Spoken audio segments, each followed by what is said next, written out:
Halo, Selamat pagi, selamat pagi. apa kabarnya? Dahsyat luar biasa. Ketemu lagi ya kita ya. Ya kan, yang belum pernah ketemu saya siapa? Kamu sih.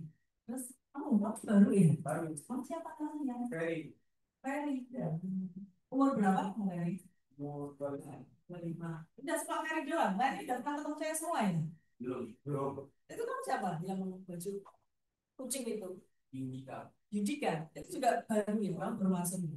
Yang itu, Baru juga. kamu udah pakai kaos? Kasih. Oh iya. Oh, kamu mau keluar, kamu kasih kaosnya. Baik sekali. Keren amat kamu mau keluar. Yuk, dalam pertemuan pagi ini atau pada pagi ini, saya memberi judul praktek puasa imajinasi. Jadi kaos yang dipakai itu dipakai saya Julius. Apa lagi? Anugerah. Maksudnya Julius ya. Anugerah itu. Coba dibaca, tahu pakai kaosnya apa itu? Tulisannya. Puasa imajinasi dan berkata. Jadi puasa imajinasi dan praktek. Kita sebagai umat Kristen atau itu harus hati-hati dengan apa yang kau katakan dan apa yang kau pikirkan. Coba dibuka di Roma 8 ayat 15 sampai dengan 17.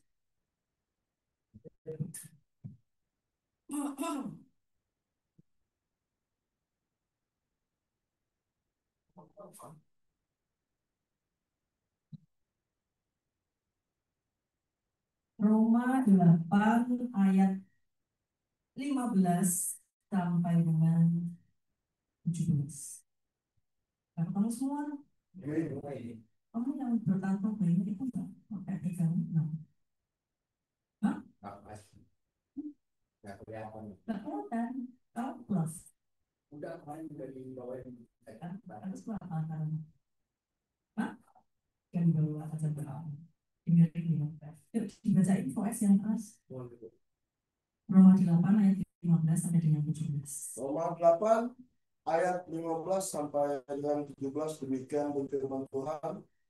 Sebab kamu tidak menerima roh perbudakan yang membuat kamu menjadi takut lagi, tetapi kamu telah menerima roh yang telah menjadikan kamu anak Allah. Oleh roh itu kita berseru, ya Aba, ya Bapa. Roh itu bersaksi bersama-sama dengan roh kita bahwa kita adalah anak-anak Allah. Dan jika kita adalah anak Allah, dan jika kita adalah anak, maka kita juga adalah ahli waris, maksudnya orang-orang yang berhak menerima janji Allah, yang akan menerimanya bersama-sama dengan Kristus, yaitu jika kita menderita bersama-sama dengan Dia, supaya kita juga dipermuliakan bersama-sama dengan Dia. Amin. Amin. Jadi dalam ayat ini dikatakan bahwa kita ini anak.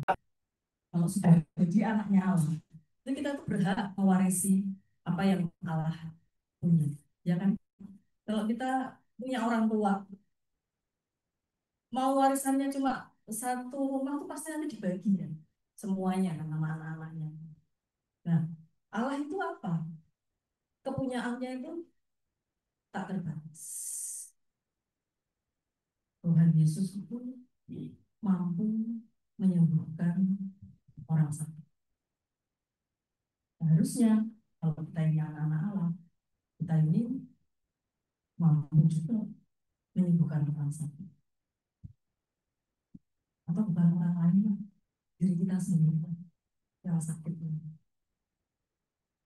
Kalau kita percaya, kita anaknya, kita harusnya mampu, harusnya bisa. Pertanyaannya, tapi kenapa ya gitu ya? Kita ini sebagai anak-anak Allah masih sering kalah, masih nggak bisa memenangkan segala sesuatunya selalu kalah, nggak berhasil.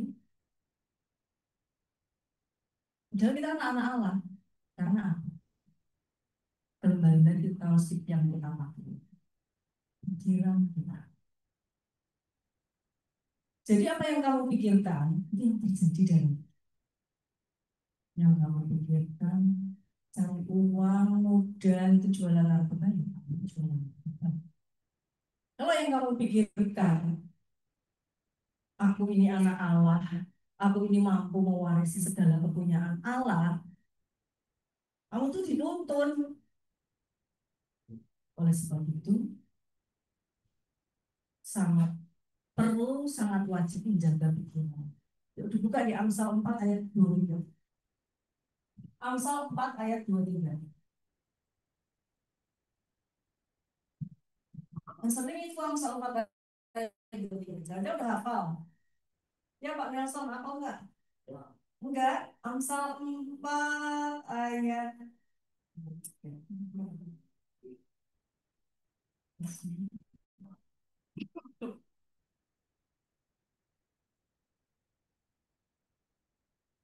Yuk, udah ketemu? Siapa? Lainnya US, gantian. Baca yang keras. Amsal 4 ayat 23. Janganlah hatimu memandang, janganlah hatimu dengan segala kesodaran, karena itulah berbangsa kehidupan. Jagalah hatimu dengan segala kewaspadaan, karena dari situlah terpancar kehidupan. Jaga hatimu, jaga mulutmu, ngomong yang baik-baik saja, hati-hati. Memang sekarang kondisinya, posisinya, kalian ini ada di sini, nggak enak Bu, makannya sedikit atau makannya nggak enak, nggak apa-apa, masih beruntung masih bisa makan. Di luar itu banyak orang yang nggak bisa makan, ya kan ya Pak di sini. Anggap aja di sini tuh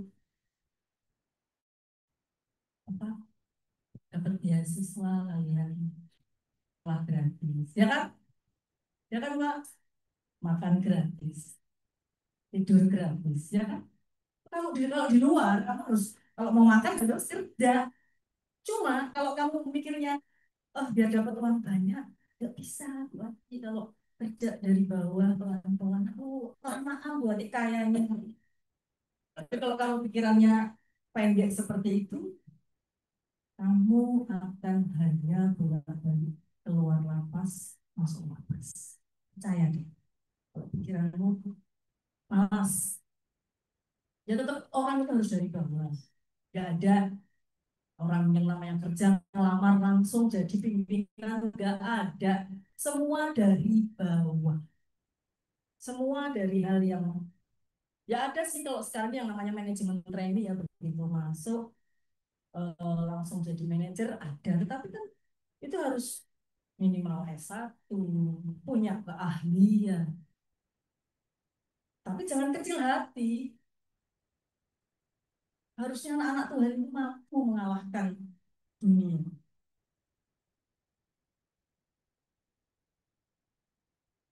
Memang kondisinya sepertinya nggak ada harapan. Cuma di sini Bu tiap hari nggak ada kegiatan yang menyenangkan, membosankan. Ya iyalah yang namanya dikurung. Nggak ada yang dikurung enak tuh nggak ada. Kalau dikurung enak tuh banyak orang daftar masuk ke sini, ya kan? Ngantri itu. Ya tadi saya mau masuk sini juga ngantri, tapi orang mau menjenguk saudaranya. Nggak ada orang yang ngantri pengen masuk untuk dikurung tuh nggak ada. Oleh sebab itu, apa yang saya sampaikan bahwa kamu harus menjaga pikiranmu, hatimu itu penting. Benar deh. Kalau pikiranmu hanya porno jorok cabul, ya kamu nanti ke depannya pasti hanya melecehkan orang tua, memperkosa, dosa lagi. Pikiranmu hanya cepat cari uang itu ngambil barang orang, dijual, langsung dapat uang. Seperti itu, bolak-baliknya seperti itu. Sekarang itu zaman sudah canggih. Kalau saya lihat apa berita-berita di TV itu banyak orang yang saya membunuh ya. Saya pikir-pikir, kenapa pikirannya tuh sempit gitu loh membunuh, dimulasi. Padahal nggak misalnya masuk hotel bareng berdua keluar cuma satu bawa koper. Ada CCTV loh. Dan yang lebih apa ya, yang nggak mungkin nggak tahu Tuhan itu kan melihat. apa yang semua kita kerjakan? Ya nggak sih? CCTV itu sekarang di mana-mana. Tidak ada kejahatan yang tidak apa ya, terdeteksi itu kayaknya sekarang itu udah zaman itu udah canggih. Ya, bahkan sekarang mobil-mobil tuh di apa tol-tol udah ada kamera etel apa etel ya. Itu untuk motretin plat mobil kendaraan yang melanggar. Jadi mau kita mau mengelak itu tetap ada buktinya.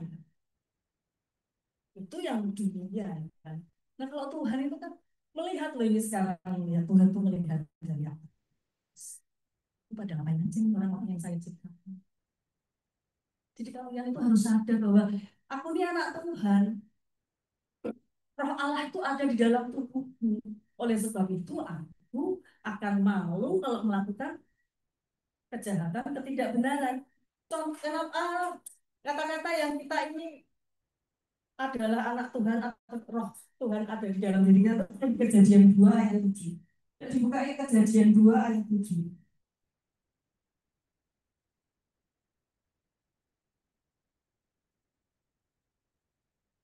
Kejadian 2 ayat 7. Iya, Kejadian 2 ayat 7.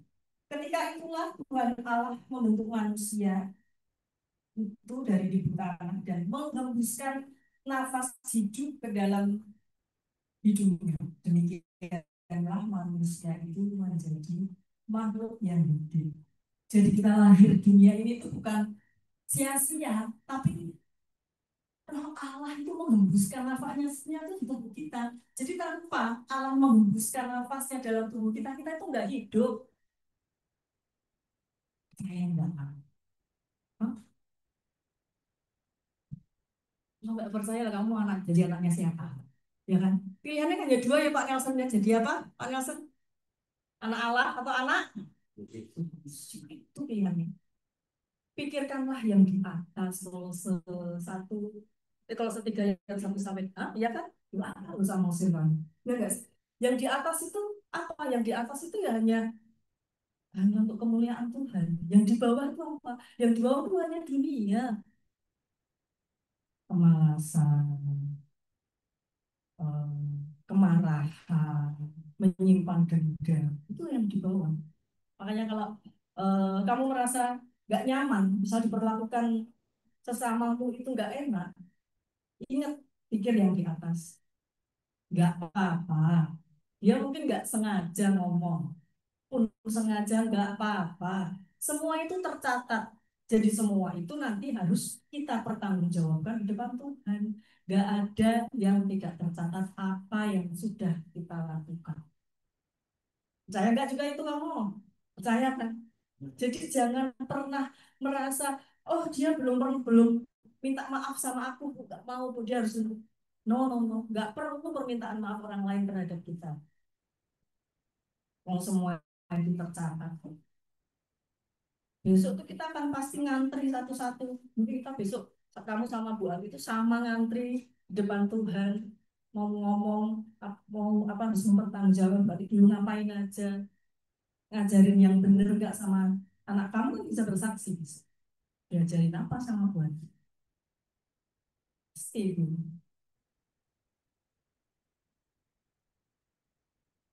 Kembali lagi ke judul tadi, praktek puasa imajinasi. Jadi pikirkan aja, aku di sini nggak apa-apa, aku di sini harus banyak belajar, banyak baca firman Tuhan.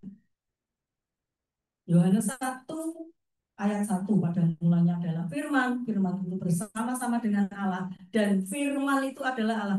Berarti Alkitab ini Allah. Kalau kamu malas baca, kamu nggak kenal sama Allahmu, kamu nggak tahu apa yang diajarkan Tuhanmu, nggak tahu. Harus yang namanya baca firman itu harus, nggak bisa enggak. Karena itu pedoman. Tuntunanmu jadi agama ini mengajarkan atau tuntunanmu supaya kamu menjadi benar, menjalani hidup dengan benar. Kalau malas bacanya, ya berarti nggak ngerti dong.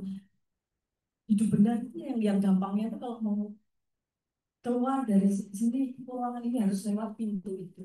Tapi kalau kamu nggak baca, nggak tahu itu kan mau mudah ini mau keluar lewat mana ya? Ya nggak sih? Dan percayalah, kalau kamu ini hidupmu benar, lurus, Tuhan tuh pasti kasih berkat. Yuk lagi dibuka di Markus 11 ayat 24. Markus 11 ayat 24.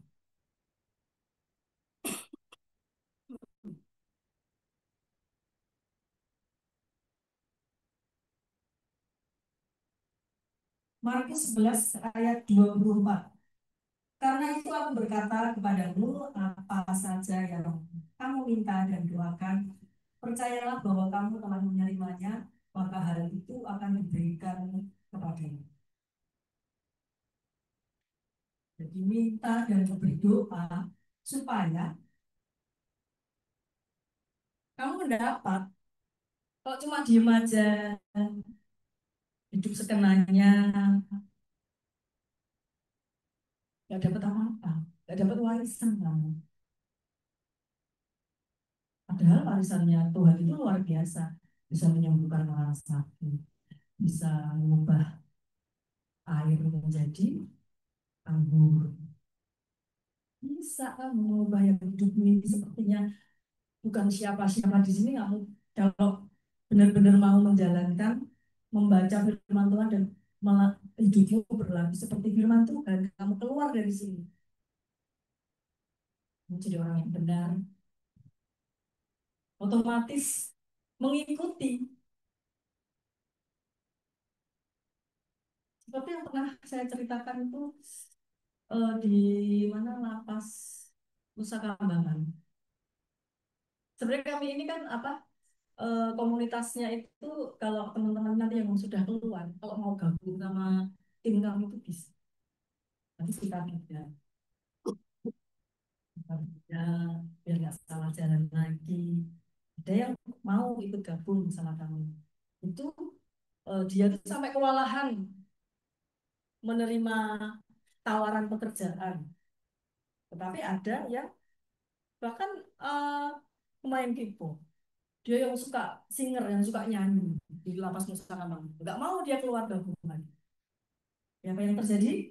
3-4 bulan masuk lagi. Ketemu kita lagi. Itu yang sebenarnya kita nggak mau. Untuk apa hidup itu? Oh, jelas-jelas anaknya Tuhan. Kok hanya bolak-balik masuk ke lapas? Kita ini anaknya Tuhan. Kita ini diutus untuk mewartakan firman Tuhan supaya banyak orang yang diselamatkan. Sebenarnya teman-teman semua ini kan tahu bahwa kita ini harusnya selamat, bahwa kita ini adalah anak-anak Tuhan. Jadi tidak ada kekurangan, nggak ada kemiskinan, nggak ada, harusnya nggak ada. Bener deh. Tapi kalau nggak kerja, Bu, ya nggak bisa, harus kerja. Harus kerja, harus berdoa, itu harus. Tapi semua itu nggak enak, Bu, kalau nggak enak ngomong hidup ini. Ya nggak sih? Nggak ada yang untuk nggak ngapa-ngapain terus eh, tiba-tiba terima. Nggak ada. Tetap orang tuh harus bekerja, harus berdoa, harus hidup benar. Jadi beresi dulu semua yang ada di dalam hatimu, kesombongan, menyimpan dendam itu harus beresin dulu, selesaiin dulu. Supaya kamu kalau minta apa-apa sama Tuhan, dikabulkan. Kalau hatimu masih penuh dendam, yang tertuliskan apa yang kamu ikat di dunia, terikat di surga. Ya enggak? Kamu pernah kan? Jadi harus beres dulu, hatimu harus selesai. Harus nggak ada masalah di dalam dirimu selesai. Nggak ada Tuhan. Kalau tiba-tiba pikiranmu kepikiran, ah, itu orang lucu, wah, dia bisa masuk ke penjara. Nggak apa-apa, udah. Kan saya bilang tadi, semua itu tercatat, semua itu harus dipertanggungjawabkan apa yang kita. Nggak apa-apa, urusannya dia sama Tuhan. urusan saya sama Tuhan, beres, selesai, bersih hati saya. Setiap hatimu merasa jahat banget orangnya, udah enggak, kok enggak jahat, dia baik, udah selesai aku sama dia, enggak apa-apa, terserah dia enggak mau minta maaf sama aku, enggak apa-apa, yang penting aku sudah selesai. Supaya apa? Supaya doa-doaku itu tembus ke surga. Jadi sebenarnya setiap kita berdoa, Tuhan itu sudah menurunkan malaikatnya, memerintahkan malaikatnya untuk menyampaikan berkat-berkatmu itu. Mungkin malaikat-malaikat itu sudah di depan pintu ini. Tetapi Tuhan berpesan kepada malaikat, jika OS masih menyimpan dendam sama orang tuanya, sama temannya, balik lagi. Malaikat itu dipesanin Tuhan seperti itu. Jadi supaya doa-doamu ini dikabulkan, berisi dulu hati. Jaga pikiran, pikirkan yang di atas saja. Dunia itu jahat, dunia itu menyesatkan, ya kan? Dunia itu kan kemabukan. Bahkan sekarang ini lagi mana apa? Judi online. Banyak sekali sekarang. Bahkan nggak cuma orang-orang ya, nggak cuma orang, maaf, yang kelas kedua, yang kelas atas tuh pegawai-pegawai itu kena loh semua judul. Nggak habis pikir saya. Kan dibohongin kan yang namanya judi, ya nggak sih? Bandarnya masih menang banyak kan? Dibohongi, kenapa sih pada mau ya kan loh saya? Banyak loh sekarang yang kena. Kayaknya sebagian besar sekarang orang yang masuk penjara itu karena judul. Nah, terus dia mencuri, dia korupsi. Karena gitu, selain narkoba itu juga yang kan punya kalian di dalam sini, tahu ya? Ya, bohong itu judul. Yang namanya aja judi. Hah? Iya. Dan pokoknya cuma dunia yang menawarkan cari uang cepat, yang menawarkan minta apa secara cepat kilat dapat uang banyak, itu dunia itu bohong, nggak ada. Cara cepat mendapatkan berkat yaitu selesaikan dirimu, beresi dirimu, udah nggak ada kemarahan, lemah lembut kepada semua orang, nggak mudah marah. Oh, doamu cepat dikabulkan. Jadi jika merasa doamu sekarang ini kok nggak didengar Tuhan, coba dicek dulu, pikirkan, imajinasikan, dipikirkan kenapa ya. Oh enggak lah, aku selesai kok dengan diriku sendiri. Aku nggak mau menyimpan kesalahan orang lain. Aku mau keluar dari sini. Aku bisa bekerja dengan baik. Aku aktif di gereja-gereja menjadi pelayan Tuhan. Gak mau hidupku sia-sia. Ya kan? Imajinasi itu apa sih? Coba. Yang mau imajinasi. Biar gampang, sekalian semua orang biar tahu imajinasi itu apa. Merem semua. Bayangkan di depanmu ada seekor harimau. Merem dulu, bayangin ada seekor harimau. Cukup dan sekarang mulai. Yang saya katakan tadi, bayangkan di depanmu ada seekor harimau. Itu yang kamu bayangkan. Binatangnya apa tulisannya? Hmm? Binatangnya kan. Jadi harus jelas pikiranmu ini. Jangan jangan pikiran yang jelek-jelek. Nah, aku bisa kalau pulang, keluar dari sini Bu, aku harus punya rumah yang bagus. Itu aja yang dipikirkan. Harus punya rumah yang bagus, harus punya mobil yang bagus, Bu. Harus kerja, harus senang. Aku mau hidup benar. Harus itu yang kamu ucapkan, kamu pikirkan. Otomatis kalau nanti kamu di tengah jalan tergoda atau digoda oleh iblis, kamu enggak, ini kamu iblis, ini kamu hanya mau bikin saya, berkat saya berhenti gak jadi disampaikan. No, ya kan? Iblis juga paham firman, jangan salah. Iblis itu tahu. Alkitab semua tahu bahwa dia setiap hari, setiap saat itu menggoda kalian supaya tidak paham firman Tuhan. Makanya kalau kamu sudah merasa malas baca firman Tuhan, iblis berhasil.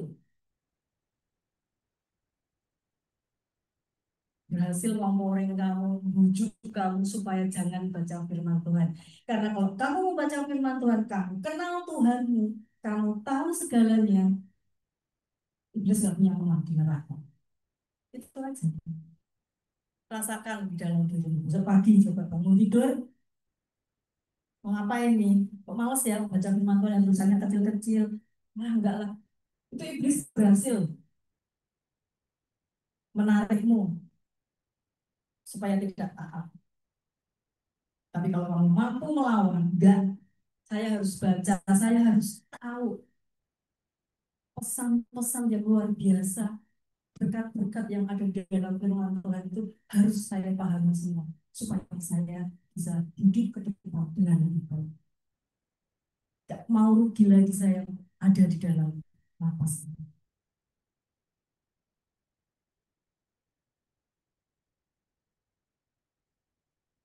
Jadi jangan buru-buru pengen keluar. Kalau kamu pasti males baca firman Tuhan. Kalau kamu buru-buru keluar, kamu masih males baca firman Tuhan. Yes, deh, bisa balik lagi. Percayalah sama Tuhan, percayalah. Oh, tapi males baca firman Tuhan itu nggak jelas. Baca firman Tuhan itu kadang kata-katanya muter-muter, nggak tahu saya maksudnya. Paksa.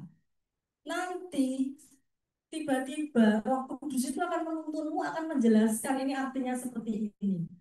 Toh juga kamu hampir setiap hari ada orang kan yang datang ke sini untuk menyampaikan firman Tuhan, ya enggak? Kamu bisa menanyakan, kalau saat kamu membaca, kok dia nggak mudahnya yang ayat ini apa? Sampaikan. Jadi sibuklah, capek-capeklah kamu tuh ngulik firman Tuhan, ngulik Alkitab, ngulik kitab suci. Sibuk-sibuklah di situ kamu. Jangan sibuk yang lainnya. Sia-sia. Benar.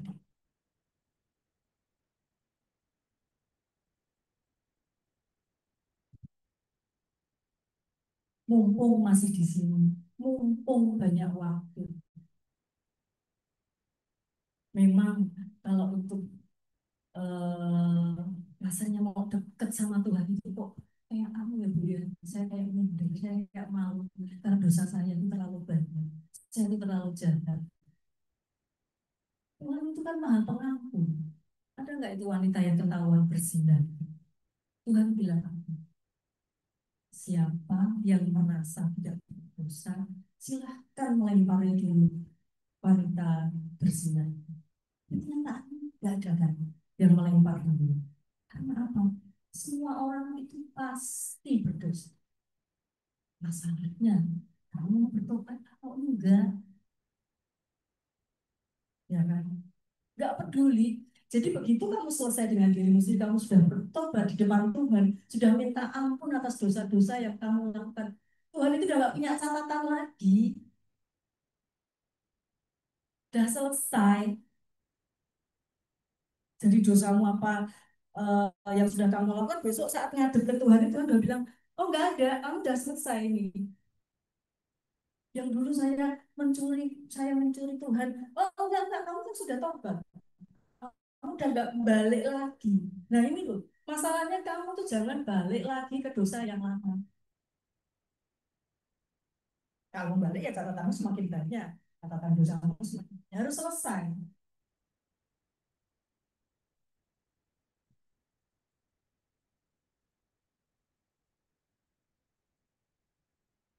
Kalau sudah selesai dengan dirimu, sudah minta ampun sama Tuhan, dan dipastikan berkat itu akan datang ke kita. Percayalah. Memang yang ditawarkan Bu Ati ini males, apa membosankan ya, baca firman. Sudah tahu saya isinya, saya sudah tahu saya isinya. Masalahnya sudah tahu isinya, tapi sudah berlaku seperti firman belum. Percuma dong, ya kan? Ajarin masalah. ajari orang tua untuk membaca firman Tuhan. Karena sebenarnya kita semua ini selain anak Tuhan, kita tuh imamat yang pelajari. Kita itu harus mengajarkan firman Tuhan itu ke mana-mana supaya banyak orang diselamatkan. Jangan cuma buat diri kita sendiri, jangan. Kalau kamu sudah selesai dengan diri, keluar, sampaikan firman Tuhan. Tapi ya jangan kayak di pasar-pasar gitu, kayak orang gila gitu. Di pasar firman Tuhan, kayak orang gila itu. Ya, selesaikan gitu. Jangan merasa, saya dosanya enggak. Dan kalau kamu sudah bertobat, sudah tidak kembali ke dosa yang lama, ya sudah selesai. Tuhan itu nggak punya catatan lagi. Tuhan udah lupa apapun dosa. Asal kamu sudah minta maaf sama Tuhan, sudah minta ampun, sudah selesai, tidak kembali ke dosa-dosa yang dulu. Kamu sudah bersih. Jadi seperti yang tadi di Markus 11, ya, Markus 11 ayat 24 tadi. Karena ini aku berkata kepadamu, apa saja yang kamu minta dan doakan, percayalah bahwa kamu telah menerimanya, maka hal itu akan diberikan kepadamu. Jadi percayalah kalau kamu sudah selesai dengan dirimu, minta apa aja itu dikabulkan sama Tuhan. Amin. Demikian, terima kasih. Tuhan memberkati.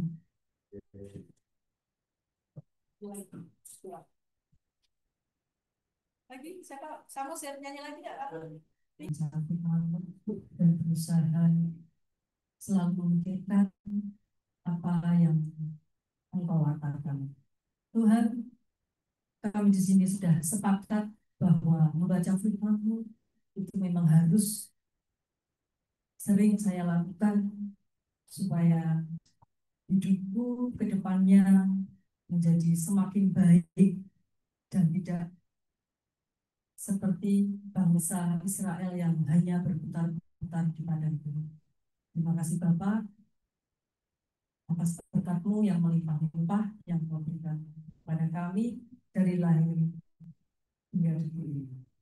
Kemuliaan kepada Bapa dan Putra dan Roh Kudus seperti pada permulaan sekarang selalu dan sepanjang segala. Amin.